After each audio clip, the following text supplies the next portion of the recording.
கிறிஸ்துவின் கிறிஸ்தவம், இது வாழ்வின் வழி. Christianity of Christ. This is the way of life. பரிசுத்த ஆண்டவர் இயேசுவின் நாமத்திலே உங்களுக்கு வாழ்த்துக்கள். தேவனுடைய கிருபையும் சமாதானமும் நம் அனைவரோடும் இருப்பதாக. விசேஷமாக நாம் நாளை தினத்தில் கூட முடியாது என்பதனால் இன்றைக்கு கூடியிருக்கிறோம். அதற்காக ஒரு பிரத்யேகமான முயற்சியை நீங்கள் எடுத்ததற்காக உங்களுக்கு நன்றி சொல்கிறேன். கர்த்தருடைய வார்த்தையில நாம் எவைகளை உணர்கிறோமோ அவைகளை விசுவாசத்தினால் வாழ்க்கையாக மாற்றிக்கொள்ள முயற்சி செய்ய வேண்டும். இந்த பிரின்சிபிள், இந்த நியதி தான் நல்ல நிலத்துக்கு சொல்லப்பட்டது.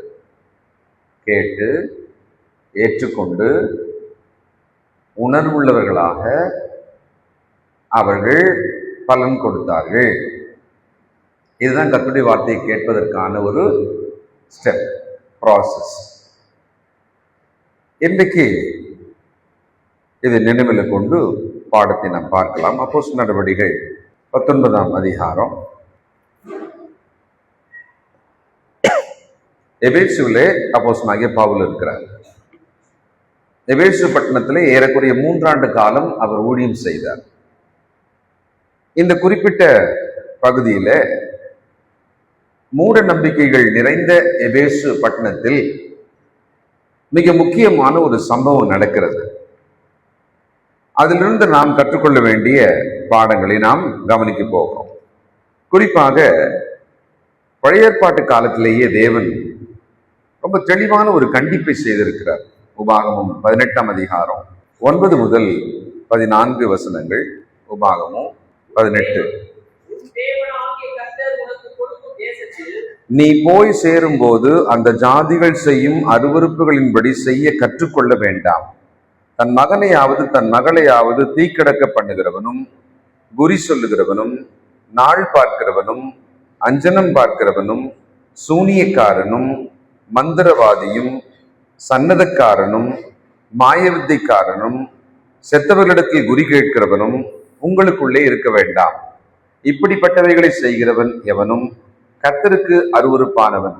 இப்படிப்பட்ட அருவருப்புகளின் நிமித்தம் உன் தேவனாகிய கர்த்தர் அவர்களை உன் முன்னின்று துரத்தி விடுகிறார்.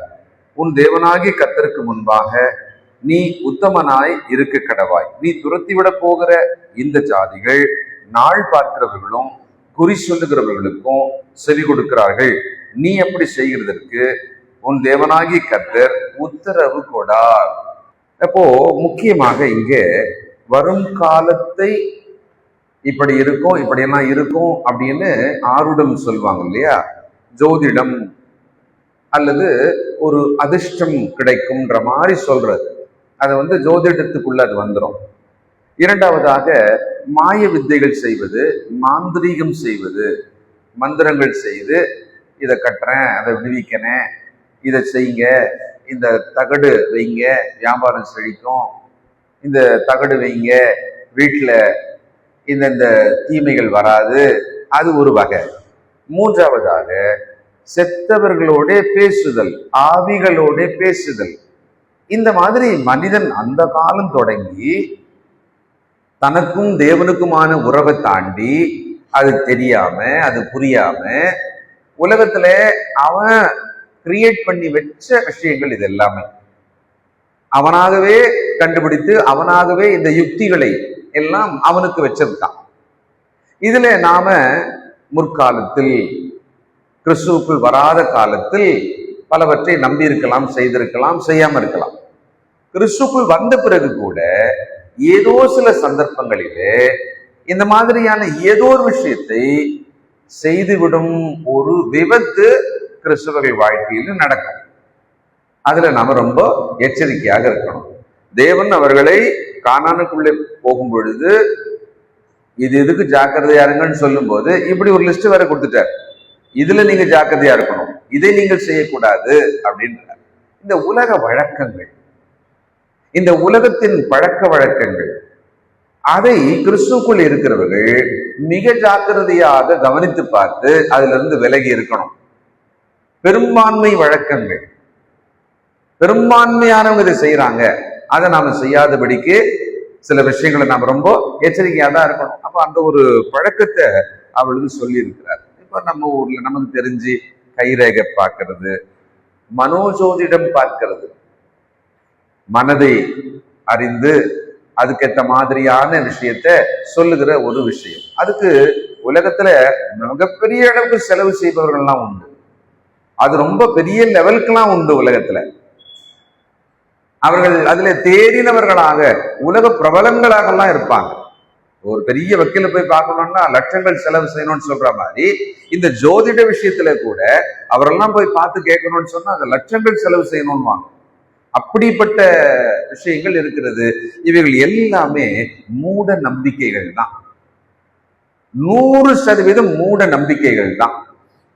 அதை கட்டமைத்து அதில் வியாபாரம் செய்து கொண்டு பிழைக்கிறவர்கள் உண்டு. அது ஒரு வியாபாரம், அது ஒரு பிழைப்பு. ஏன்னா கடவுள் விஷயத்தையே ஒரு வியாபாரமாக்கி பிழைக்கிறதா இருந்தா அது இல்லாத இப்படி ஒரு விஷயத்த வியாபாரம் ஆக்குவது என்பது ரொம்ப சுலபம் தானே. அப்படிப்பட்ட உலகத்துல நாம் இருக்கிறோம். யாத்திராகமம் 22:18 வசனம்.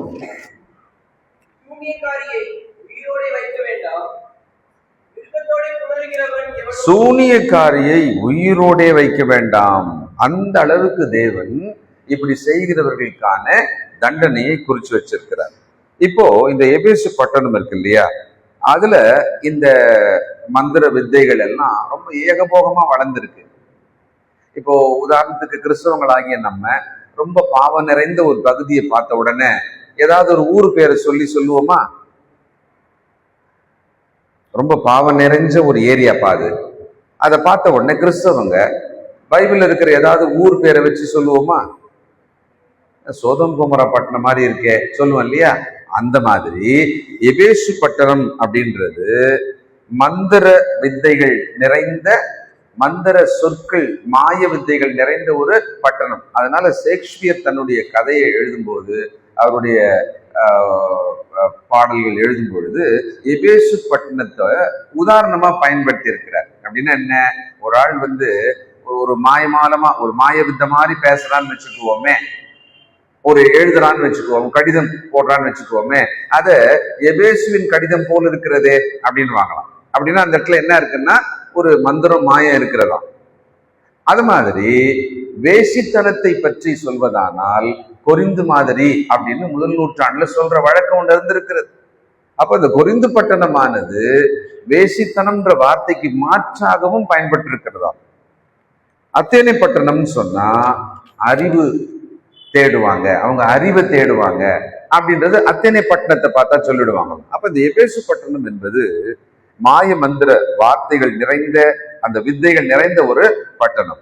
இப்ப 19ஆம் அதிகாரம் அப்போஸ்தலர் நடவடிக்கைகள் 19ஆம் வசனம்.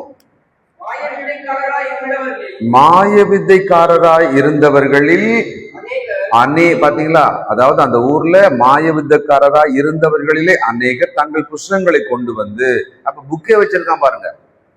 ஒரு ஸ்கூல், ஒரு காலேஜ் மாதிரி அவன் புக்கே வச்சிருந்துக்கிறான். எப்படி நமக்கு வேத புத்தகம் இருக்கிறதோ, அதனால மாய வித்தைன்றது சும்மா அப்படியே மனசுல தோணும், காலைல ஏஞ்சா தோணும், அதை அப்படியே போய் அப்படி பண்ணிடுவாங்க, சொல்லிடுவாங்க, அப்படியே இல்லை. அவர்கள் புத்தகங்கள் வைத்திருக்கிறார்கள். இன்னைக்கும் பாத்தீங்கன்னா ஜோதிடம் புத்தகம் இருக்கிறது, கல்லூரி இருக்கிறது, போய் கத்துக்கலாம். அப்படி பல புத்தகங்கள் வச்சிருக்கிறாங்க. வானசாஸ்திரம்னு வாங்க, பல புத்தகங்கள் வச்சிருக்காங்க. அப்போ அவங்க புத்தகங்களை எல்லாம் கொண்டு வந்து என்ன பண்ணிருக்காங்க, கிறிஸ்துக்குள்ள மனம் மாறின பிறகு அவைகளின் கிரயத்தை சுட்டிருச்சுட்டாங்களாம். கிரயத்தை பார்த்தா 50,000 வெள்ளிக்காசாக கண்டாங்களாம். இந்த இடத்துல ஒரு வேல்யூ சொல்ற அளவுக்கு, ரொம்ப பெரிய அளவுக்கு அநேகர் அதை கொட்டி போட்டுட்டாங்க. இதுல ஒண்ணு நம்ம புரிஞ்சுக்கணும், யாரெல்லாம் மனம் மாறுவாங்க, யார் மனம் மாறலாம்? நம்ம உறவுக்காரங்க விஷயத்துல ஒருத்தர் ரொம்ப அவங்க கடவுள் நம்பிக்கையா இருக்கிறாங்கன்னு வச்சுக்குவோமே, நம்ம என்ன நினைச்சிருவோம், ஐயோ அவங்க மத விஷயத்துல ரொம்ப நம்பிக்கையா இருக்காங்க, அவங்களெல்லாம் மாற்ற முடியாது. ஆனா இங்க பாத்தீங்கன்னா மாய வித்தையிலே அதை செய்து பிழைத்து கொண்டிருந்த அந்த ப்ரொஃபஷனல்ஸ் அவங்க தங்கள் புத்தகங்களை கொண்டு வந்து அதை எரித்து இயேசுவை ஏற்றுக்கொண்டார்கள். இந்த முழு புதிய ஏற்பாடு அன்னைக்கு கிடையாது. முழு வேத புத்தகம் புக்கு அவங்க கையில கிடையாது. அன்னைக்கு அவர்கள் ஆண்டவரின் வார்த்தையை கேட்டு அன்னைக்கு அவங்க ஆண்டவருடைய சத்தியத்துக்குள்ளே தங்களை கீழ்ப்படுத்தினார்கள். அப்போ இன்னைக்கு இவ்வளவு பெரிய வேத புத்தகம் இருக்கும்போது அவர்களுக்கு நாம் போதிப்பது, அவர்கள் மனம் மாறுவது என்பது சாத்தியம்தான். நம்ம முன்கூட்டியே முடிவு பண்ண வேண்டாம். இந்த இப்படிப்பட்டவர்கள் குணமாக்கப்பட்டாங்களே. இப்ப நம்ம விஷயத்துக்குள்ள போகலாம். 19ஆம் அதிகாரம் 8 முதல். பின்பு பவுல் ஜமாலயத்தில் பிரவேசித்து தைரியமாய் பிரசங்கித்து 3 மாதம் அளவும் தேவனுடைய ராஜ்யத்துக்கு அடுத்தவைகளை குறித்து சம்பாஷணை பண்ணி புத்தி சொல்லி கொண்டு வந்தான். 3 மாதம் அளவும் எபேசுவில ஜபாலயத்துல போயிட்டு பிரசங்கம் பண்ண. எந்த பிரச்சனையும் இல்லை. பொதுவா பிரச்சனை வரும். அவர் எங்க போய் பிரசங்கம் பண்ணாலும் கண்டினியூவா அவர் சில மாதங்கள் பண்ணவே முடியாது. எவனாவது வந்து பிரச்சனை பண்ணிடுவான். இங்க 3 மாசம் பிரச்சனை இல்லை, அப்படியே பிரசங்கம் போயிட்டே இருக்குது. 9ஆம் வசனம். சிலர் கடினப்பட்டு அவிசுவாசிகளாகி கூட்டத்துக்கு முன்பாக இந்த மார்க்கத்தை நிந்தித்த போது அவன் அவர்களை விட்டு விலகி சீஷரை அவர்களிலிருந்து பிரித்து கொண்டு இவருடைய வார்த்தை கேட்டு ஏற்றுக்கொள்ளும் மனதுடைய கொஞ்சம் பேரை பிரித்து கொண்டு திறன்னு என்னும் ஒருவனுடைய வித்தியாசாலையில அனுதினம் சம்பாஷித்து கொண்டு வந்தான். ஒரு ஸ்கூல், அது பள்ளிக்கூடம். வித்தியாசாலை என்பது ஒரு ஸ்கூல், ஒரு பிரைவேட் ஸ்கூல். திறன்னு அப்படின்றவர் ஆங்கிலத்துல டைரண்ட். டைரண்ட்னா சர்வாதிகாரி அப்படின்னு ஒரு அர்த்தம். சில நேரங்கள்ல ஒரு ஸ்ட்ரிக்டான ஒரு வாதியார, ஒரு ஹெட்மாஸ்டர் ஹிட்லர் அப்படின்வாங்கல்ல, ஒரு அடைமொழி மாதிரி சொல்லுவாங்க. இவருடைய பேர் வந்து இதுவான்னு தெரியல, அல்லது அடைமொழியா கூட இருக்கலாம். திறன்னு அப்படின்னா டைரண்ட், சர்வாதிகாரின்னு அர்த்தம். இவர் வந்து சொந்தமா ஒரு ஸ்கூல் வச்சிருக்காரு. அந்த ஸ்கூல்ல இடம் கொடுத்திருக்காங்க. அங்க போய் பவுல் வந்து பிரசங்கம் பண்றாராம். காலை 11 இருந்து மாலை 4 மணி வரைக்கும். பாருங்க, 2 வருஷ காலம் இப்படி நடந்ததுனாலே ஆசியாவிலே குடியிருந்த யூதரும் கிரேக்கரும் ஆகிய எல்லாரும் கர்த்தராகிய இயேசுவின் வசனத்தை கேட்டார்கள். ரொம்ப முக்கியமான விஷயம் இந்த இடத்துல. 2 வருஷ காலம் இப்படி நடந்தது. அப்ப முதல்ல 3 மாசம் ஜபாலயங்கள்ல பிரச்சனை இல்லை. கொஞ்சம் பிரச்சனை வந்தது. ஒரு பிரைவேட் ஸ்கூலுக்கு போயிட்டார். அங்க போயிட்டு டீச் பண்ணிட்டே இருக்கார். ஆசியாவில் அப்படின்னு உடனே இந்த டைம்ல தான் அந்த ஆசியாவின் 7 சபைகள் இருக்கு இல்லையா, அவங்களுக்கெல்லாம் வசனம் போய் சேர்ந்தது. அங்கெல்லாம் சபைகள் ஸ்தாபிக்கப்பட்டது. அடுத்தது 11. பவுலின் கைகளினாலே தேவன் விசேஷித்த அற்புதங்களை செய்தலினார். அற்புதங்களைன்னு சொல்லியிருக்கலாம் இல்ல, ஏன் இங்க விசேஷித்தன்னு இருக்கு? அப்ப ஏதோ சம்திங் ஸ்பெஷல். பவுலின் கைகளினால் அற்புதங்கள் நடந்தது அப்படின்னாலும் ஒன்னும் நமக்கு புரிஞ்சிடும் இல்லையா? விசேஷித்தன்னு சொன்னா அப்ப ஏதோ சம்திங் விசேஷம் தான். என்னன்னு பாருங்க. அவனுடைய சரீரத்திலிருந்து உருமால்களையும் கச்சைகளையும் கொண்டு வந்து வியாதிக்காரர் மேல் போட வியாதிகள் அவர்களை விட்டு நீங்கி போயின. உருமால்கள், கச்சைகள். இந்த உருமால்கள் அப்படின்றது என்னவா? ஒரு வேலை செய்யறவங்க, கிராமத்துல ஒரு உழைப்பாளியா கடின வேலை செய்யறவங்க எல்லாம் ஒரு துண்டு ஒன்று மேல போட்டுன்னு இருப்பாங்க. அந்த துண்டு எதுக்குன்னு சொன்னா, தேவைப்பட்டா இடுப்புல கட்டிக்குவாங்க, தேவைப்பட்டா தலையில கட்டுவாங்க, தேவைப்பட்டா அதுல முகத்தெல்லாம் துடைப்பாங்க. அதுக்காக ஒரு துண்டு வச்சிருப்பாங்க எப்பவுமே. அதுதான் உருமால்கள் என்பது. கச்சை என்பது இடுப்புல வேலை செய்யும் போது கொஞ்சம் டைட் பண்றதுக்கான ஒரு பெல்ட் மாதிரி.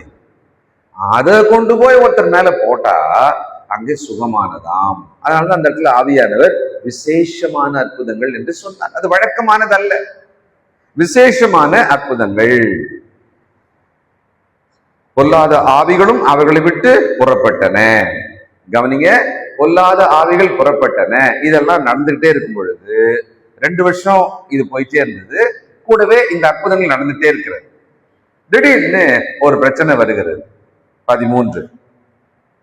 அப்பொழுது தேசாந்திரிகளாய் திரிகிற மந்திரவாதிகளாகிய யூதரில் சிலர் பொல்லாத ஆவிகள் பிடித்திருந்தவர்கள் மேல் கர்த்தராகிய இயேசுவின் நாமத்தை சொல்ல துணிந்து பவுல் பிரசங்கிக்கிற இயேசுவின் பேரில் ஆணையிட்டு உங்களுக்கு கட்டளையிடுகிறோம் என்றார்கள். மந்திரவாதிகள், தேசாந்திரிகளாய் திரிகிற இவர்கள் ஒரு 7 பேர்.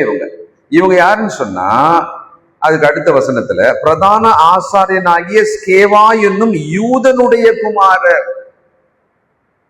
பிரதான ஆசாரியனாகிய யூதனுடைய குமாரர் இவங்க. அவங்க 7 பேர் என்ன பண்ணாங்களாம், அந்த பிசாசு பிடித்திருக்கவங்க மேல பவுல் சொல்றாரு இல்ல, அப்ப அப்படின்னா என்ன அர்த்தம், பிசாசு ஓட்டுறவங்க எல்லாம் ஏதாவது ஒரு வார்த்தையை சொல்லி ஓட்டுவாங்க. பிசாசு சொல்றவங்க ஏதோ ஒரு மந்திரத்தை சொல்லி ஓட்டுவாங்க. இவங்க பார்த்தாங்க இந்த பவுல் ரொம்ப பவர்ஃபுல்லா இருக்கிறார், அவர் எதை சொல்லி ஓட்டுறாரு அப்படின்னு பார்த்த உடனே இயேசுவின் நாமத்தினாலே இவர் சொல்றாரா, உடனே இவங்க இதை புடிச்சுக்கிறாங்க, இந்த மந்திரம் கரெக்டா இருக்கும் போல இருக்குது, இந்த மந்திரம் ரொம்ப பவர்ஃபுல்லா இருக்கும் அப்படின்னு சொல்லிட்டு இயேசுவின் நாமத்தினாலே இவங்க சொல்றாங்களாம். அந்த விஷயம் என்ன ஆச்சுன்னு பாருங்களேன். பொல்லாத ஆவிகள் அவர்களை நோக்கி, இயேசுவை அறிவேன், பவுலையும் அறிவேன், நீங்கள் யார் என்று சொல்லி பொல்லாத ஆவியுடைய மனுஷன் மேல் பாய்ந்து பலாத்காரம் பண்ணி அவர்களை மேற்கொள்ள அவர்கள் நிர்வாணிகளும் காயப்பட்டவர்களுமாகி அந்த வீட்டை விட்டு ஓடி போனார்கள். அப்போ அந்த மந்திரவாதிகளை அவங்க 7 பேர் பிரதான ஆசாரியனாகி யூதனுடைய பிள்ளைகள். இந்த துண்டகானும் துணியை காணும் ஓண்டான்னா பாத்தீங்களா, அதான் இந்த இடத்துல இவன் என்ன பண்ணிட்டான்னா, மந்திரவாதியாக இருக்கிறவன் பேய் ஓட்டும் போது ஏதாவது ஒரு மந்திர சொல் அவனுக்குன்னு ஒண்ணு ஸ்பெஷலா வச்சுன்னு இருப்பான். அதை எடுத்து அப்படி மேல அடிச்சு விபூதி அடிச்சு அந்த மந்திர சொன்ன உடனே அந்த பேய் ஓடுறதுக்காக அப்படி ஒரு பழக்கம் பண்ணியிருப்பான். அங்க முதல்ல பேயும் கிடையாது, இவன் ஓட்டுறதும் கிடையாது. இது ஒரு மாயமான ஒரு விஷயம் உலகத்துல நம்பப்படுகிறது, அப்படிதான் நடந்தது இருக்கும். அப்ப இவன் இயேசுவின் நாமத்தினாலும் சொன்ன உடனே பிசாசு என்ன சொல்லியிருக்கு, இயேசுவை தெரியும், பவுலையும் தெரியும், நீ யாரா இந்த வேலை செய்யறது இல்லையே, அவன் இயேசுவின் நாமத்தை தானே சொன்னான். அப்ப இயேசுவின் நாமத்தை வெறுமனே உச்சரித்தால் நடந்துருமா? இன்னைக்கும் கூட உலகத்துல நிறைய பேரு இயேசுவின் நாமத்தினாலே அப்படின்னு சொன்ன உடனே பிசாசு ஓடினும்னு நினைக்கிறாங்க. ஒரு வேத புத்தகத்தை எடுத்து அப்படியே கையில வச்ச உடனே, தலைமையில வச்ச உடனே பிசாசு ஓடிடும்னு நினைக்கிறாங்க. ஒரு சிலுவை கட்டை, மரக்கட்டையில சிலுவை எடுத்து அப்படி இப்படி காமிச்ச உடனே பிசாசு ஓடிடும்னு நினைக்கிறாங்க. அது அவங்களுக்கு எல்லாம் பதில் சொல்லணும், டேய் இது என்னன்னு எனக்கு தெரியும், நீ யாருன்னு எனக்கு தெரியும். அங்க ரொம்ப தெளிவா சொன்னது அந்த பிசாசு, இயேசுவை தெரியும், பவுலை தெரியும். ஒரு மாய்மாலமான ஒரு உலகம் இன்னைக்கு நம்ம மத்தியில் இருக்குன்னு சொன்னா, இந்த மந்திர உலகம், தந்திர உலகம், ஏதோ ஒரு வகையில இந்த உலகமானது தேவனை விட்டு நம்ம விலக்கி, இதை நம்பு நல்லா இருக்கும், இதை நம்பு அப்படின்னு சொல்லிட்டே இருக்கும். வாசிப்போம் 17. இது எபேசுவிலே குடியிருந்த யூதர் கிரேக்கர் அனைவருக்கும் தெரிய வந்தபோது அவர்கள் எல்லாரும் பயமடைந்தார்கள். கர்த்தராகிய இயேசுவின் நாமம் மகிமைப்பட்டது.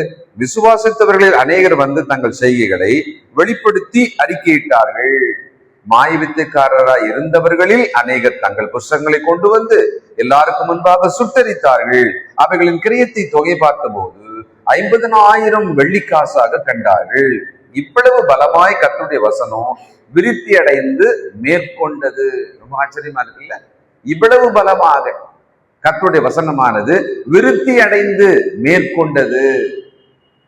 அப்போ இந்த உலகத்துல தேவனுடைய வல்லமை இருக்கிற மாதிரி மனிதர்கள் மாயமாலமாக நம்புகிற இப்படிப்பட்ட விஷயங்கள் நடந்துகிட்டே தான் நம்ம சுற்றிலும் இருக்கு. நீங்க ஒரு செய்தித்தாள் எடுத்தீங்கன்னா ஜோதிடம்ன்ற ஒரு பக்கம் இல்லாம இருக்காது. ஒரு ஒரு ஒரு மேகசின் எடுத்தீங்களா அதுல ஜோதிடம் அப்படின்ற ஒரு பக்கம் இல்லாம இருக்காது. அப்போ இந்த மாதிரியான விஷயங்கள் எப்பவுமே இருக்கதான் செய்யும். உலகத்துல மக்கள் அதை ரொம்ப விரும்பி நம்புவாங்க. டிவி காலையில ஆன் பண்ணுங்களேன், டிவி ஆன் பண்ணீங்கன்னா அந்த இடத்துல வந்து நிச்சயமா ஒரு ஜோதிடம் போன்ற விஷயம் கண்டிப்பா இருக்கும். எல்லாருமே நம்புவாங்க. பாருங்க, இப்படி கர்த்தருடைய வசனமானது விருத்தி அடைந்து மேற்கொண்டதா. 21ஆம் வசனம். இவைகள் முடிந்த பின்பு பவுல் மக்கதோனியா, ஆகாயா என்னும் நாடுகளில் சுற்றி நடந்து எருசலேமுக்கு போகும்படி ஆவியில் நிர்ணயம் பண்ணி கொண்டு, நான் அங்கே போன பின்பு ரோமாபுரியையும் பார்க்க வேண்டியது என்று சொல்லி தனக்கு உதவி செய்தவர்கள் 2 பேராகிய தீமோத்தேயுவையும் எரஸ்துவையும் மக்கதோனியாவுக்கு அனுப்பிவிட்டு தான் பின்னும் சில காலம் ஆசியாவிலே தங்கினான்.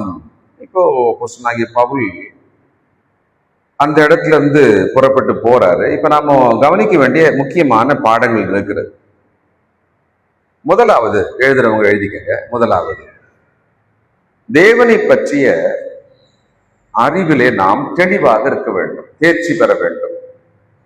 இந்த மாதிரியான மாய மந்திரங்கள், சகுனங்கள், நேரங்காலம் பார்ப்பது, அதிர்ஷ்டத்துக்கான பெயர்கள், கற்கள், ஏதாவது ஒரு வகையில எதையாவது முயற்சி பண்ணலாம் அப்படின்னு மனுஷன் முயற்சி பண்ணுவான் இல்லைங்களா?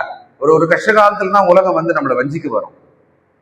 அப்போ நமக்கு எது இருந்தா இதுல இருந்தெல்லாம் நம்ம விடுவித்து காப்பாத்திக்கலாம்னு சொன்னா, முதல்ல தேவனை பற்றிய அறிவு நமக்கு தெளிவாக வேணும். உபாகமம் 29:29 மறைவானவைகள் நம்முடைய தேவனாகிய கர்த்தருக்கு உரியவைகள், வெளிப்படுத்தப்பட்டவைகளோ. அப்போ மறைவானவைகளுக்குள்ள போகக்கூடாது. இப்ப இவங்க சொல்றதுக்கெல்லாம் எந்த சான்றுமே கிடையாது. நாள் பார்க்கறது, அஞ்சனம் பார்க்கறது, ஜோதிடம், மந்திரம், எதுக்குமே சான்றுகளே கிடையாது. ஆனா சாதிப்பாங்க. அதை நம்புவதற்காக கோடிக்கணக்கில் இந்த உலகத்துல மக்கள் இருக்கதான் செய்யறாங்க. ஆனால் இப்படி மறைவானவைகளுக்குள்ள போய் நுழையக்கூடாது. உதாரணத்துக்கு கொலோசியர்ல கிறிஸ்தவ மக்களை ஆவியானவர் எச்சரிக்கிறார். கொலோசியர் 2:19 மாயமான தாழ்மையிலும் தேவதூதருக்கு செய்யும் ஆராதனையில் விருப்பமுற்று, கவனிங்க, காணாதவைகளில் துணிவாய் நுழைந்து தன் மாம்ச சிந்தனையினாலே வீணாய் இருமாப்பு கொண்டிருக்கிற எவனோ உங்கள் பந்தய பொருளை நீங்கள் இழந்து போகும்படி உங்களை வஞ்சியாதபடிக்கு பாருங்கள். நீங்கள் கிறிஸ்துவுடனே கூட உலகத்தின் வழிபாடுகளுக்கு மரித்ததுண்டானார். உலக வழிபாடு, காணாதவைகளிலே துணிவாய் நுழைவது.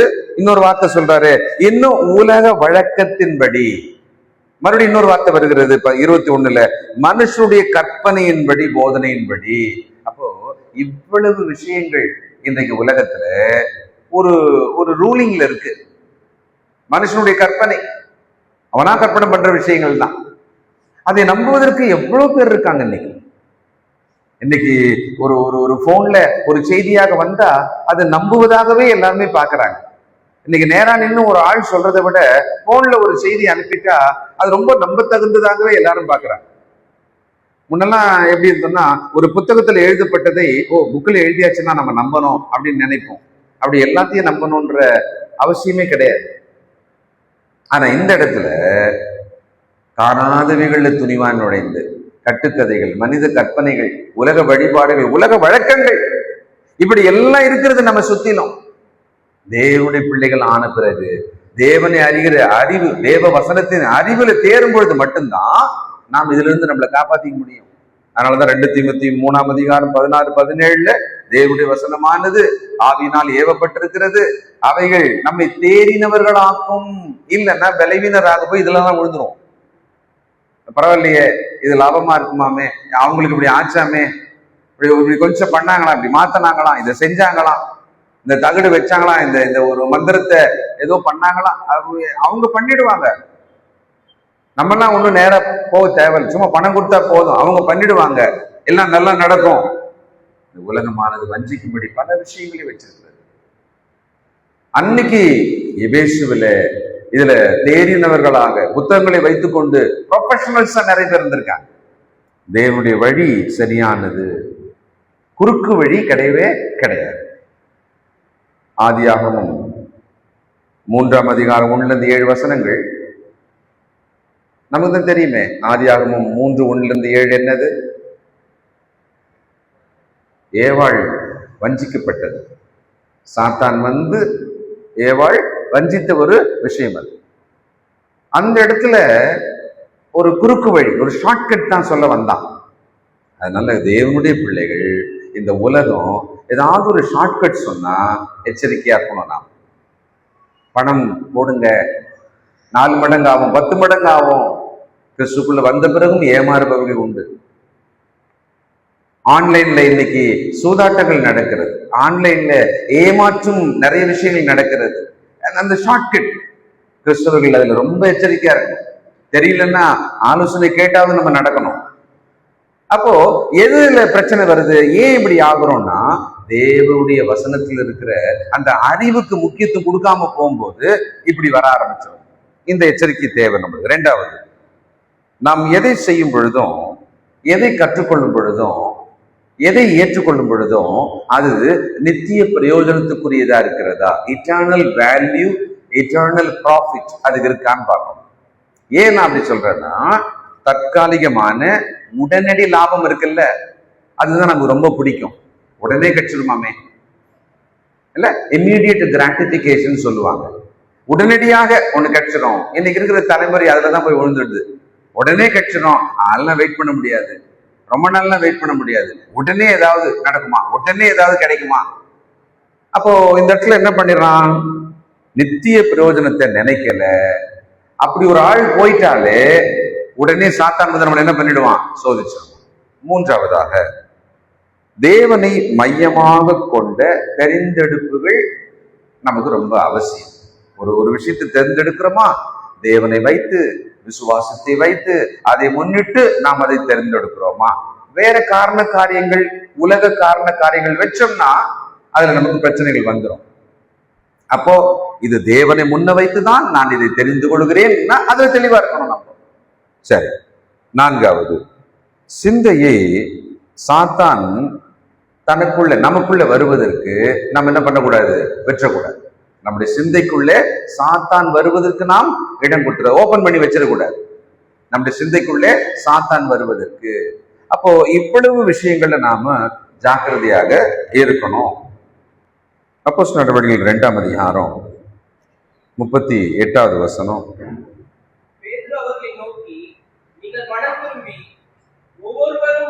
அப்போ இங்க முதல்ல சொல்றாரு நீங்கள் மனம் திரும்பின்றார் இல்லையா.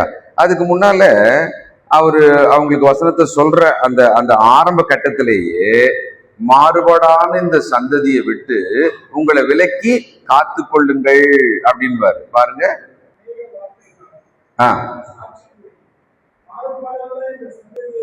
மாறுபாடான இந்த சந்ததியை விட்டு விலகி, நாம் வாழும் சமூகத்துக்கு நடுவில் நிறைய மாறுபாடுகள் இருக்கும். மாறுபாடுள்ள மனிதர்கள் இருப்பாங்க. அங்கிருந்து நாம நம்மை காத்துக்கொள்ளணும். அவ்வளவு கேர்ஃபுல்லா இருக்கணுமா? ஆமா, அவ்வளவு கேர்ஃபுல்லா இருக்கணும். அப்போ நாம இந்த கிறிஸ்துக்குள்ள வாழற வாழ்க்கைய அப்படி சபைக்கு வந்து போயிட்ட உடனே நம்ம வாழ்க்கை கரெக்டா தான் வாழ்ந்துருக்கிறோமான இல்லை. அனுதினமும் வாழ்கிற ஒவ்வொரு நாள் வாழ்க்கை தான் மெஜாரிட்டியா இருக்கு. சபை கூடி வருகிற மணி நேரங்கள் கொஞ்சம் மட்டும்தான். உலகத்துல வாழற வாழ்க்கையோட மணி நேரங்கள் தான் அதிகமா இருக்கு. அதுல நாம எப்படிப்பட்டவர்களாக வாழ்கிறோம், அதுல நாம ஜாக்கிரதையா வாழ வேண்டி இருக்குது. இன்னொன்னு, பிசாசுடைய தந்திரங்கள் நிறைய. அவன் ரொம்ப தந்திரமானவன். அவன் தேவனுடைய பிள்ளைகளை கவிழ்க்கும்படியான தந்திரங்களை நிறைய வச்சிருக்கான். கொரிந்தியர்ல சொல்றார், 2 கொரிந்தியர்ல, அவனுடைய தந்திரங்கள் நீங்கள் அறியாததல்ல. பலவிதமான தந்திரங்களை அவன் வச்சிருக்கிறான். சோ நாம அந்த தந்திரங்களுக்கு விலகி கவனமாக வாழ வேண்டியிருக்கிறது. இப்போ நாம அனுமதிக்கலைன்னா சாத்தான் நமக்குள்ள வரமாட்டான். இந்த லாஜிக் நமக்கு ஞாபகம் இருக்கும். நாம் அனுமதித்தால் சாத்தான் நமக்குள் வருவான். நாம் அனுமதிக்கலன்னா சாத்தான் நமக்குள்ள வரவே முடியாது. ரொம்ப தெளிவு. யாக்கோபு 4ஆம் அதிகாரம் 7வது வசனம்.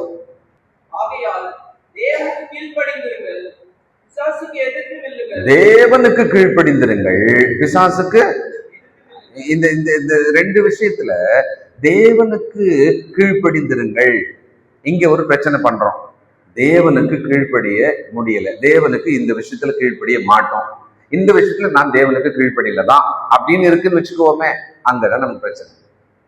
இப்ப தேவனுக்கு இந்த விஷயம் நான் கீழ்ப்படியலன்னு சொன்னா, இன்னொரு பக்கம் ஒண்ணு பண்ணிட்டேன், சைமல்டேனியஸா எனக்கே தெரியாது நான் இன்னொன்னு பண்ணிட்டேன். என்ன பண்ணிட்டேன்? பிசாசுக்கு அந்த விஷயத்துல இடம் கொடுத்துட்டேன்.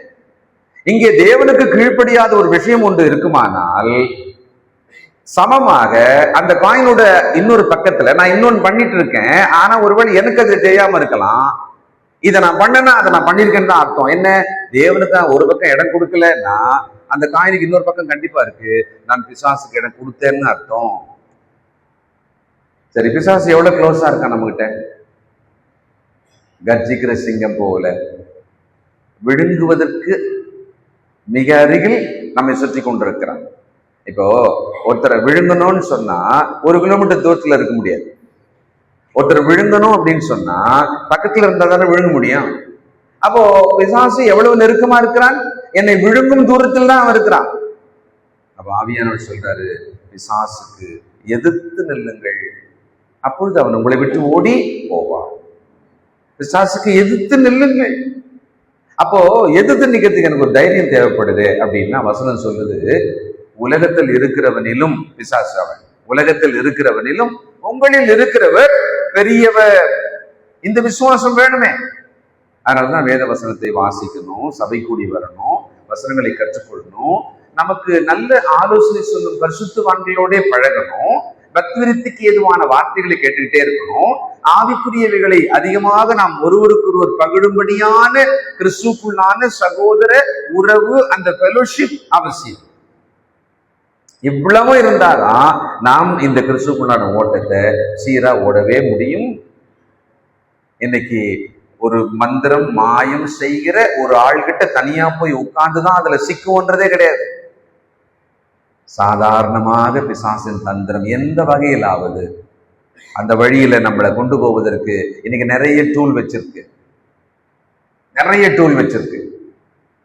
தேவநீதி அல்லாத விஷயங்கள் உலகத்திலே நமக்கு நிறைய அவென்யூ, நிறைய கேட்டர் பண்ணிட்டே இருக்கு, பரிமாறிக்கொண்டே இருக்கிறது.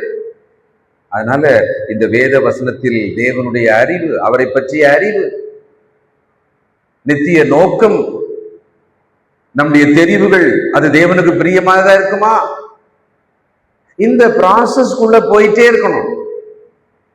ரோமர் 12:2 சொல்றாரு, தெரியாமல்னா தெரியாமல் தான். சரி, தெரியாமல் என்ன பண்ணுங்க, தேவனுடைய பார்வையில இது நன்மையா, தேவனுடைய பார்வையில இது நன்மையா, இந்த டிசர்னிங், இந்த குவெஸ்டின், இந்த பார்வை எனக்கு தேவைப்படும். வாழ்க்கையில ரொம்ப பெரிய தீர்மானத்துக்கு தான் தேவையா? இல்ல, அன்றாடம் நாம் செய்து கொண்டிருக்கிற எந்த ஒரு விஷயத்துக்குமே இதை நம்ம அப்ளை பண்ண வேண்டி இருக்கிறது. தேவனுடைய பார்வையில் இது நன்மையா, இதை செஞ்சு முடிச்சுட்டா இது அவருடைய சித்தமா, இதை நான் செய்யறேன்னு சொன்னா இது அவருடைய சித்தமா, தேவனுடைய பார்வையில் இது நன்மையா, அப்புறம் அவருக்கு அது பிரியமா, நான் இதை செய்யறேன்னா அவருக்கு பிரியமா இருக்குமா. இன்னைக்கு நாம் குறைந்தபட்சங்களை கூட நினைக்காமல் போயிட்டே இருக்கு. குறைந்தபட்சம் நம்முடைய குடும்பம், அந்த குடும்பத்துக்குள்ள இருக்கிற ஒரு கட்டமைப்புக்குள்ள இப்படி நடக்கணும்ன்றதை தாண்டி இன்னைக்கு தலைமுறை போயிட்டே இருக்கு. அதனால தேவனை நினைச்சிட்டு நடக்கணும் அப்படின்ற ஒரு இடம் ரொம்ப தூரமா விட்டுட்ட மாதிரியே இருக்கு. ரொம்ப காலத்துக்கு முன்னாலே விட்டுட்ட மாதிரி இருக்கு இந்த தலைமுறை பார்க்கும்போது. எபேசு பட்டணமானது ஏறக்குறைய பவுலினாலே 3 ஆண்டுகள் ஒரு பள்ளியிலே, ஒரு கல்லூரியிலே பாடம் நடத்துவது போல நடத்தப்பட்டது. அதனால அங்கிருந்து ஆசியாவின் 7 சபைகளுக்கு போய் சேர்ந்தது. பல சபைகளுக்கு வசனம் போய் சேர்ந்தது. பல சபைகள் அந்த டைம்ல தான் உருவானது. அதனாலதான் எபேசுல இருந்து வெளியே வரும்பொழுது ரொம்ப உருக்கமா வெளியே வருவார். அதை நம்ம அடுத்த சாப்டர்ல படிக்கதான் போறோம். எப்படி அவ்வளவு ஒரு ஃபேர்வெல் அங்க கொடுக்குறாரு. அந்த ஃபேர்வெல் ஸ்பீச் ரொம்ப பெருசா கொடுக்குறாரு. அது ரொம்ப மனதுருக்கமாக இருக்கும். ஒரு ஊழியக்காரன் ஒரு சபையில ஊழியம் செய்து விட்டு அவன் அங்கிருந்து இன்னொரு இடத்துக்கு போறான்னு வச்சுக்கங்களேன், அது எப்படி இருக்கும்னு எனக்கு தெரியும். அந்த மாதிரி ஒரு உணர்வுபூர்வமான ஒரு ஃபேர்வெல்ல அடுத்த அப்போஸ்தலனாகிய பவுல் எபேசுல பண்ணுவார். ரொம்ப கவனமாக ஆவியானவர் இந்த விஷயத்துல இன்னைக்கு நமக்கு சொல்லுகிற ஒரு எச்சரிக்கை என்ன? பிள்ளைகள், சகோதர சகோதரிகள், நீங்கள் உங்கள் மணி நேரங்களை எப்படி செலவு செய்கிறீர்கள்? எவைகளை உங்களுக்குள் ஏற்றுக்கொள்கிறீர்கள்? எவைகளை தெரிந்து கொள்கிறீர்கள்? இவைகள் எல்லாவற்றுமே இந்த மாயம் மந்திரம், நேரம் காலம், நல்லது கெட்டது, அதிர்ஷ்டம் எல்லாம் அது உள்ள ஏதோ ஒரு கலர்ல, ஏதோ ஒரு மறைவுல, ஏதோ ஒரு நிழல்ல இருந்துரும். ஜாக்கிரதையா இருக்கும். நேரா இருக்காது, ஏதோ ஒரு வகையில இருக்கும். அப்ப அந்த மாதிரி செஞ்சிடக்கூடாதுன்னா அதுக்கு ஒரு அறிவு தெளிவு வேணுமா இல்லையா? அதுக்குதான் அந்த வேத புத்தகத்தை படிச்சுக்கிட்டே இருக்கணும்ன்றது. நாம் பேசிக்கொள்கிற விஷயங்கள் வேத வசனத்துக்குரியதாக, அதில் வாழ்வதற்குரியதாக அப்படி இருக்கணும் நம்முடைய பேச்சு. இந்த இந்த இந்த ஃபைன் டியூனிங் நமக்கு தேவைப்படுது. முன்னெல்லாம் ரேடியோவில் வால்யூமுக்கு ஒன்று இருக்கும், ஸ்டேஷன் வைக்கிறதுக்கு ஒன்று இருக்கும். அதுக்கப்புறமா இன்னொரு விஷயம் ஒன்று வந்தது, ஃபைன் டியூனிங் ஒன்று வந்தது. ரேடியோவே யூஸ் பண்ணல தெரியும். எங்கள் அப்பா ரேடியோ செய்கிறவரும் ரிப்பேர் பண்ணுறவரும் வந்ததுனால அதை நான் நல்லா பார்த்துருக்கேன். 10, 70, 100, 120 அப்படின்னு இருக்கும். அதுக்கு நடுவில் பார்த்தீங்கன்னா இந்த ஸ்கேல்ல எப்படி 1, 2 சென்டிமீட்டர் இருக்கும், அதுக்கப்புறம் 1, 2, 3 இன்ச் இருக்கும். அதுக்குள்ள எம்எம் இருக்கும். அந்த எம்எம் மாதிரி இருக்க அந்த சின்ன இடத்த கூட நீங்க ஃபைன் டியூன் பண்ணீங்கன்னா அந்த ஸ்டேஷன் கரெக்டா தெளிவா கேட்கும். அப்போ ஆவிக்குரிய விஷயத்துல காலம் செல்ல செல்ல வசனங்களை கேட்க கேட்க நாம நம்மள மொத்தமா நடந்தோம், மொத்தமா தெரிஞ்சு நடந்தோம். அதுக்கப்புறம் என்ன பண்ணோம்? அதுல நம்மள ஃபைன் டியூன் பண்ணணும், அதில் தேறினவர்களாக அப்படின்ற இடத்துக்கு நாம வரணும். அதுக்கான முயற்சி தேவை. இதுக்காக தான் வேத வகுப்பு, வேத பாடம் என்று சொல்லி நாம ரொம்ப விசேஷமா இப்படி ஞாயிற்றுக்கிழமை காலைல பிரசங்கத்தை நான் இப்படி பண்ணவே முடியாது. இப்பயே இவ்வளவு விவரங்களோட நம்ம இதை பேசுறோம்னா இப்பதான் அதை கேட்கவே முடியும். குறைந்தபட்சம் வந்து இங்கு அமர்ந்து இதை கேட்டு கொண்டிருக்கிற ஒவ்வொருவரும் இதை நாம நமக்கு பிரயோஜனமாக்கணும். வராதவங்க 80% இருக்காங்க. இந்த சபையில வந்தவங்கன்னு நம்ம தானே. இப்ப சரி, வந்தவங்க நாம இதை நமக்குள்ள கொண்டு போயிட்டு இதை பிரயோஜனமாக்கலன்னு சொன்னா வராமல் இருக்கணும், நமக்கு வித்தியாசம் ஆயிடும் இல்ல. So make use of your spiritual time listening God's word personally to be useful, to be profitable to you. உங்களுக்கு இது ப்ராஃபிட்டபிள் ஆகிற மாதிரி கேட்டோம். தேவனுடைய வசனத்துக்கு நம்ம ஒப்பு கொடுப்போம், செபிப்போம். இரக்கமுள்ள பிதாவே, பரிசுத்தரே, பரிசுத்தரே, நன்றியோடு துதிக்கிறப்பா. உங்களுடைய அற்புதமான வேத வாக்கியங்கள் ஒரு மின்சாரத்துக்குள் இருக்கிற சக்தியை போல இருக்கிறது. பல வகையிலே அது பயன்படுவது போல எங்கள் வாழ்விலே எங்களை பல வகையிலே அது பிரகாசிக்க பண்ணுகிறது. தகப்பனே, இந்த நாளில் விசேஷமாக வர வேண்டும் என்று சொல்லி அதற்காக நினைவில் வைத்துக் கொண்டு வந்த நம்முடைய மக்களை கண்ணோக்கி பாரோம். விசேஷித்த அற்புதங்களை அன்றைக்கு பவுல் செய்தார் என்று நாங்கள் வாசித்தோமே, அதுபோல இன்றைக்கு வந்தவர்களுக்குள்ளே ஒரு விசேஷித்த நன்மை நீர் கொடுக்கும்படியாக செபிக்கிறேன். விரும்பியும் வர இயலாமல் போன எங்களுடைய சகோதர சகோதரிகளுக்காக நாங்கள் செபிக்கிறோம். அவர்களை ஆசீர்வதிக்கிறோம். இந்த நாளிலே வந்து உடைய வார்த்தையை கேட்டு தங்கள் ஆவிக்குரிய வாழ்வை இன்னும் ஆழமாக, இன்னும் தெளிவாக உமக்கு பிரியமாக்கிக் கொள்ள முயற்சி செய்யும் ஒவ்வொருவரையும் ஆசீர்வதியும். கரம் பிடித்து நடக்கும். எங்களை தாழ்த்துகிறோம், உயர்த்துகிறோம். இயேசு கிறிஸ்துவின் வல்ல நாமத்தில் ஜெபிக்கிறோம் பிதாவே. ஆமென்.